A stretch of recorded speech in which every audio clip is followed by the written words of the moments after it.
पारुल वैसे तो बड़ी प्यारी और समझदार लड़की थी, लेकिन उसके साथ परेशानी ये थी कि उसे हर चीज में ताक झांक करने की आदत थी और उसकी इस हरकत से उसके सब घर वाले भी बहुत परेशान थे।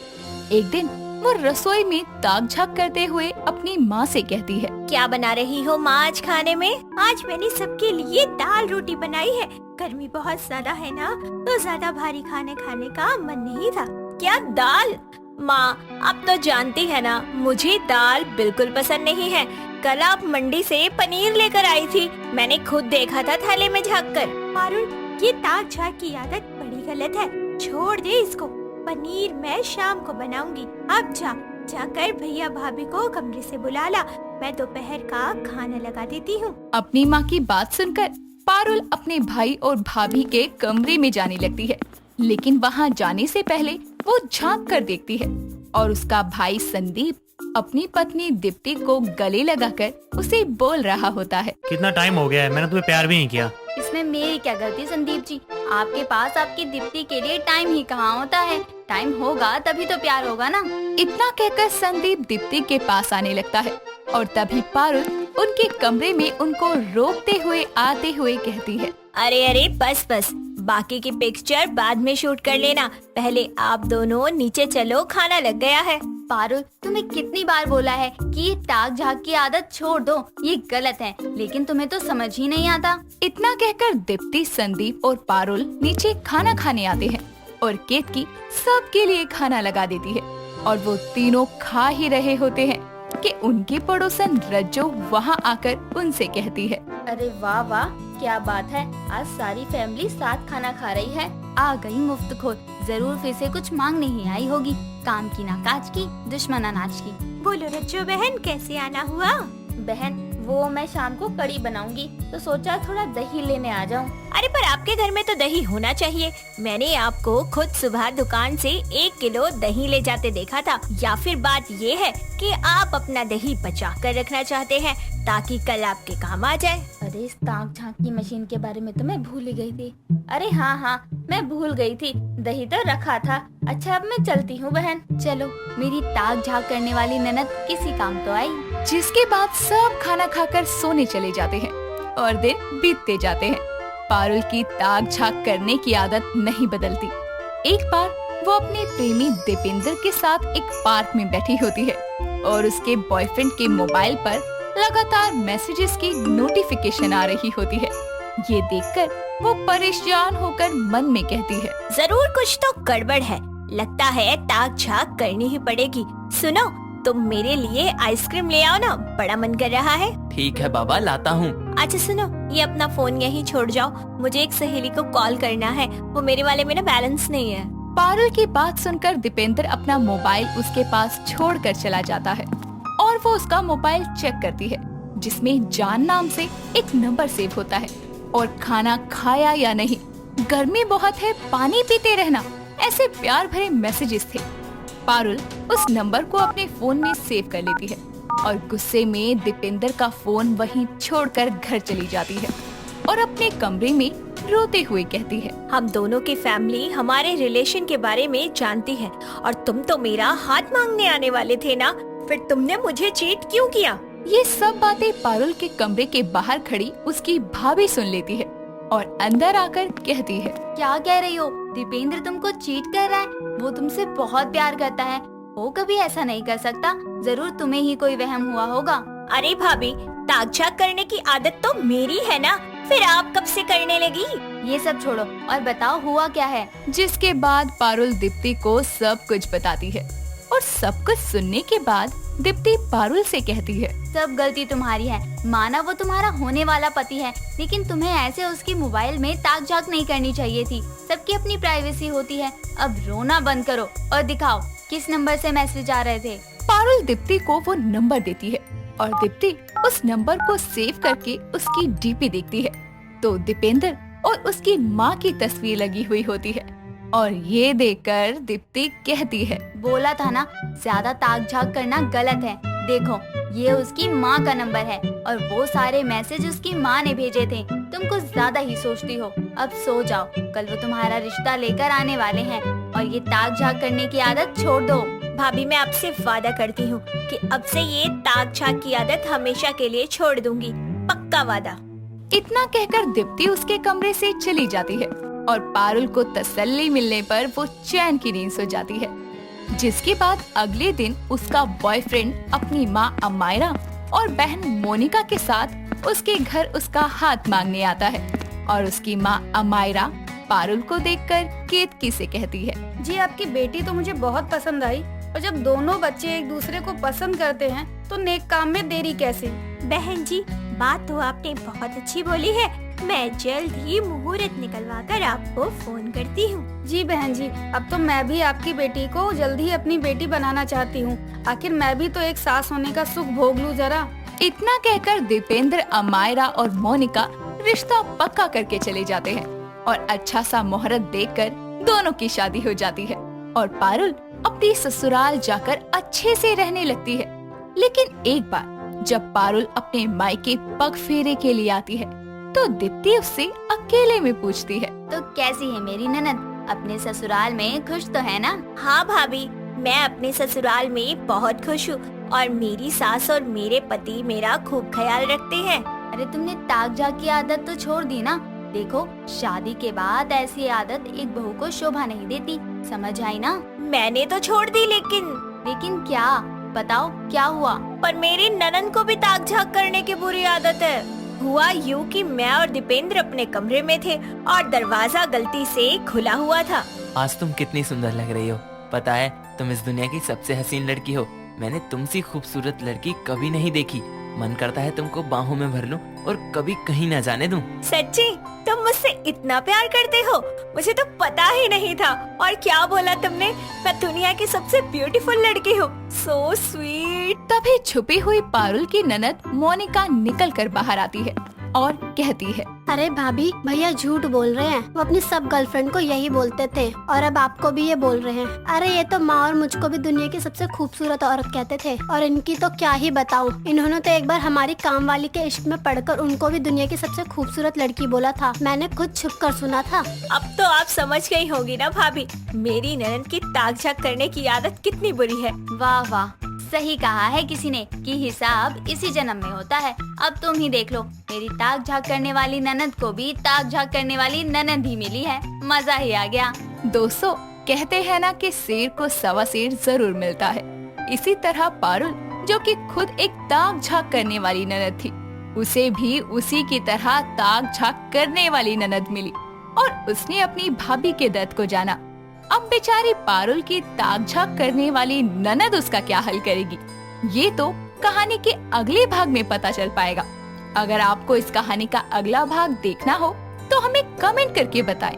फूलन अपने घर में झाड़ू लगा रही होती है, तभी उसे बाहर सब्जी वाले की आवाज सुनाई देती है और वो थैला लेकर बाहर जाती है और सब्जी ले ही रही होती है कि तभी उसकी दो पड़ोसने बोलती है, लो आ गई फेंकू फूलन, अब देखना कितनी लंबी लंबी फेंकेगी। सच बोल रही हो बहन, ये तो इतना फेंकती है कि लपेटा भी नहीं जा सकता। क्या फुसफुसा रही हो दोनों, मुझे भी तो बताओ। अरे हम क्या फुसफुसाएंगे, ऐसे ही बातें कर रहे थे बस। हाँ सही ही कह रही हूँ, तुम लोगों को तो फुसफुसाना भी नहीं आता। अरे फुसफुसाती तो मैं हूँ, वो भी इतने अच्छे तरीके से कि सामने वाले को भनक भी नहीं लगती। लो चालू हो गया इसका फेंकना। ये लीजिए बहन जी, आपकी 1 पाव मटर और आधा किलो टमाटर। क्या सलोनी, 1 पाव या आधा किलो सब्जी लेकर क्यों सब्जी वाले पर एहसान कर रही है? कम से कम 1 किलो तो ले ले। अरे फूलन, सब्जियों का भाव इतना बढ़ गया है कि थोड़ा थोड़ा लेकर ही काम चलाना पड़ता है। ना भाई ना, महंगाई के चलते तो मैं खाने पीने में कोई कंजूसी नहीं करती। अरे 1 पाव आधा किलो तो सब्जियाँ मेरे घर में यूं ही पड़ी पड़ी सड़ जाती हैं।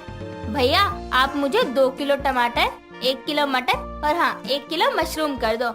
और ले ली तुम लोगों ने सब्जी तो घर जाओ, औरों को भी लेने दो। हाँ जा ही रहे हैं। इतना कहकर दोनों पड़ोसनी वहाँ से मुंह बनाते हुए चली जाती है और उनके जाते ही सब्जी वाला फूलन से बोलता है, क्या बात है बहन जी, आज घर में दावत वावत है क्या, जो जमकर सब्जी ले रही हो? हाँ हाँ, तुझे बड़ी खुजली पड़ी है ना जानने की, आ जाइयो तू भी खाने। और सुन, 100 ग्राम मटर, 1 पाव टमाटर और हाँ साथ में 5 मशरूम का डिस्काउंट भी दियो। अरे बहन जी कहाँ हुआ, दोनों लेडीज के सामने तो बहुत फेंकत रही, अब डिस्काउंट मांगत हो। अरे हम सब्जी का ठेला चलावत है, कपड़े की दुकान नहीं जो तुमका डिस्काउंट दे। बकवास न कर, चल जल्दी दे सब्जी। उसके बाद वो सब्जी लेकर घर चली जाती है। ये थी मिश्रा परिवार की मुखिया फूलन मिश्रा, जिनका परिवार मोहल्ले में अपनी फेंकू बातों के लिए मशहूर था। माँ तो माँ, बच्चे भी बड़ी फेंकने में बहुत ही उस्ताद थे। ऐसे ही एक दिन फूलन अपने बेटे रौनक का रिश्ता लेकर आशिमा नाम की लड़की के घर जाती है, जहाँ आशिमा की माँ प्रीता उनकी अच्छे से खातिरदारी करती है और बोलती है, अरे बहन जी, आने में कोई दिक्कत तो नहीं हुई ना? अब क्या बताऊं, जल्दी जल्दी में ऑटो करके आना पड़ा। वो क्या है ना, हमारी ऑडी कार का टायर पंचर हो गया। वैसे घर में 2-3 कार और भी हैं, पर चलाने वाला कोई नहीं है ना, तो हमने किराए पर दे रखी है। हाँ, माँ सही कह रही हैं। आज पहली बार हम ऑटो में बैठे हैं, तभी माँ को इतने पसीने आ रहे हैं। अरे वाह वाह वाह, आपकी बातें सुनकर तो लग रहा है कि शादी के बाद मेरी आशिमा को एक चम्मच भी नहीं उठाना पड़ेगा। वैसे मेरी बेटी को घर के सारे काम अच्छे से आते हैं। आराम से, अरे रानी बनकर रहेगी बहन जी। और बहन जी, काम का तो ऐसा है, इसे अपने हाथ से पानी उठाने का भी कष्ट नहीं करना पड़ेगा। नौकर जो है घर में। वाह आशिमा, तेरे तो भाग ही खुल गए। मेरी सास तो बड़ी दिलदार है। ये सब सोच रही आशिमा को क्या ही पता था कि सच्चाई तो कुछ और ही है। ऐसे ही कुछ दिन बाद दोनों की शादी हो जाती है और शादी के अगले दिन आशिमा देर तक सोती रहती है। तभी उसके कमरे में उसकी ननद आंचल आती है और उसे जगाते हुए बोलती है, भाभी, ओ भाभी, उठ भी जाओ। अरे ससुराल में कोई इतनी देर तक सोता है क्या? अरे अपनी मालकिन को भी भला कोई नाम से बुलाता है क्या? जाओ जाकर बेड टी लेकर आओ, फिर उठाना। भाभी, सपनों से बाहर आओ। मैं कोई काम वाली नहीं हूँ और यहाँ कोई बेड टी नहीं आने वाली, इसलिए जल्दी उठो और सबके लिए नाश्ता बनाओ, समझी? इतना कहकर वो चली जाती है और आशिमा भी नहा धोकर हॉल में जाती है और तभी उसकी सास बोलती है, अरे बहू, इतनी देर तक कोई सोता है क्या? तुझे पता है आज रौनक बिना कुछ खाए चला गया। जा किचन में और एक कड़क सी चाय बना दे। सासू माँ, शादी से पहले तो आपने कहा था कि आपके घर में खूब नौकर चाकर हैं, तो फिर नाश्ता बनाने के लिए आप मुझे क्यों उठा रही हैं? वो क्या है ना, नौकर थे पर शादी से कुछ दिन पहले ही चले गए। फिर मैंने सोचा घर में बहू आ ही रही है तो नौकरों की पगार में क्यों फालतू पैसा बहाना। और वैसे भी हर बहू चाहती है कि उसे ससुराल वालों की सेवा करने का मौका मिले, फिर मैं भला तुझसे ये मौका कैसे छीन सकती हूँ? सासू माँ, इतना दिलदार होने की क्या जरूरत? इतना कहकर वो किचन में चली जाती है। शाम होती है और रौनक थका हारा घर वापस आता है और आते ही सोफे पर पसरकर बोलता है, आशिमा, एक गिलास ठंडा पानी लाओ तो। आज बस में कुछ ज्यादा ही भीड़ थी। बस में तो बहुत भीड़ होती है, और आप बस में क्यों गए? आपके पास तो ऑडी कार है ना? कौन सी ऑडी? अरे वही जिसका टायर पंचर हो गया था जब मुझे देखने आए थे। इसको अभी तक याद है, मैंने तो यूं ही फेंकने के लिए ये बात कही थी। अरे हाँ थी ना, पर क्या है ना, बार बार उसकी सर्विस करवानी पड़ती थी, इसीलिए बेच दी। रहने दो, मुझे ना सारी बातें समझ आ गई हैं कि ना तुम्हारे घर में कोई नौकर है और ना ही तुम्हारे पास कोई ब्रांडेड कार है, बल्कि ये सब कुछ झूठ था जो रिश्ता पक्का करने के लिए तुमने और तुम्हारी माँ ने बोला था। हे भगवान, कैसे फेंकू ससुराल वाले मिल गए मुझे। इतना कहकर वो पैर पटकते हुए वहाँ से चली जाती है। ऐसे ही समय बीतता है और एक दिन आशिमा सब्जी काट रही होती है। तभी वो आंचल से बोलती है, आंचल, मैं सब्जी काट रही हूँ, जरा गैस पे दाल देख लेना। क्या कहा भाभी आपने? शुक्र करो कि माँ यहाँ नहीं है। अगर उन्हें पता चलता ना कि आपने मुझे काम के लिए कहा है तो बहुत गुस्सा होती वो। माँ मुझे घर का कोई काम नहीं करने देती। आंचल ये बोल ही रही होती है कि तभी हॉल में फूलन की आवाज आती है, आंचल, अरे ओ आंचल, मेरी साड़ी नाली में गिर गई, जरा उठा कर ले आ और उसके बाद मेरे सर की मालिश कर दियो। ये सुनकर आशिमा की हंसी छूट जाती है और वो बोलती है, फेंक लिया जितना फेंकना था, चलो अब काम पे लग जाओ। इसमें क्या है, ये कोई काम थोड़ी है। अच्छा मैं चलती हूँ। इतना कहकर वो किचन से फुर हो जाती है। जिसके बाद आशिमा बोलती है, बताओ, बाहर वालों के सामने तो लोग फेंकते हैं, समझ आता है, मगर ये तो घर वालों के सामने भी फेंक रहे हैं। अरे यार, इतना कौन फेंकता है? इन फेंकू ससुराल वालों का कुछ तो करना पड़ेगा। ऐसे ही समय बीतता है और एक दिन आशिमा अपने साथ एक काम वाली को लेकर आती है, जिसे देखकर उसकी सास बोलती है, बहू कहाँ से आ रही है और ये कौन है तेरे साथ? सासू माँ, ये काम वाली है। वो क्या है ना कि एक अच्छी बहू बनकर मैंने इस घर की बहुत सेवा कर ली, लेकिन अब मुझसे ये काम वाम नहीं होता, तो आज से बिंदिया घर का सारा काम करेगी। इसको क्या हो गया? एकदम से तेवर ही बदल गए इसके तो। ऐसे ही एक दिन सब बैठकर खाना खा रहे होते हैं, जिसके बाद सब्जी को देखकर आशिमा बोलती है, ये क्या बिंदिया, खाने में सिर्फ एक ही सब्जी, वो भी आलू की। अरे कम से कम एक तरी वाली सब्जी तो बना लेती। अरे मैम साहब, मेरे को बड़ी मालकिन ने जो कहा था मैंने तो वही बनाया। ये क्या सासू माँ, आपको नहीं पता कि मेरे यहाँ अगर एक प्लेट में 2 सब्जियाँ ना हो ना तो कोई खाना ही नहीं खाता। भाभी बस इतना क्या फेंक रही हो? पहले तो कभी नहीं बताया तुमने ऐसा कुछ हमें। हाँ, तो शादी से पहले मुझे भी कहाँ बताया था कि आपके घर में नौकर नहीं है। इतना कहकर वो अपने कमरे में चली जाती है। ऐसे ही अगले दिन सलोनी और सारिका फूलन के घर आती है और फूलन बोलती है, अरे वाह, सलोनी सारिका मेरे घर आई, क्या बात है जो तुम्हें मेरे घर तक खींच लाई? फूलन, वो हम तेरी बहू के मुंह दिखाई में आ नहीं पाए थे, इसलिए सोचा अब दिखाते हैं। और बता फूलन, कैसी बहू मिली है? मेरा मतलब मिजाज कैसा है उसका? अरे जब बहू मैंने पसंद की है तो मिजाज बेकार हो ही नहीं सकता। अरे इतनी गुणवान और संस्कारी है, मेरा कहा तो उसके लिए पत्थर की लकीर है, जो बोलती हूँ वही करती है, और सुंदर तो इतनी है कि कोई भी देखे तो देखता ही रह जाए। बहू, अरे ओ बहू, जरा बाहर तो आना। उसकी आवाज सुनकर आशिमा हाथ में झाड़ू लिए, कमर में पल्लू बांधे और धूल भरे मुंह के साथ बाहर आती है और बोलती है, क्या सासू माँ, बार बार क्यों चिल्लाती रहती हो? अरे आपको तो कोई काम वाम है नहीं, कम से कम मुझे तो करने दो।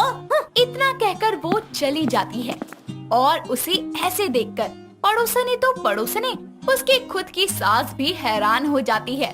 तभी वहाँ रौनक और आंचल आते हैं, जिसके बाद सलोनी बोलती है, हाय फूलन, फेंकने की भी हद होती है, कभी तो फेंकने की जगह सच बोल लिया कर। अरे दुनिया में कुछ भी हो सकता है, पर फूलन का फेंकना बंद नहीं हो सकता। इतना कहकर वो दोनों वहाँ से निकल जाती हैं और आशिमा वहाँ आकर बोलती है, तो कैसा लगा आपको अपनी पड़ोसनों के सामने शर्मिंदा होकर? बस कर बहू, आज से हम लंबी लंबी बातें क्या, राई के दाने जितनी छोटी बातें भी नहीं फेंकेंगे, बल्कि जो सच है उतना ही बोलेंगे। चलो देर से ही सही, आप लोगों को अकल तो आई, अब मेरे ससुराल वाले फेंकू नहीं रहे। दोस्तों, अगर आपको ये कहानी पसंद आई तो इसे लाइक करें, शेयर करें और कमेंट करके बताएं कि कहानी में आपको सबसे अच्छा क्या लगा।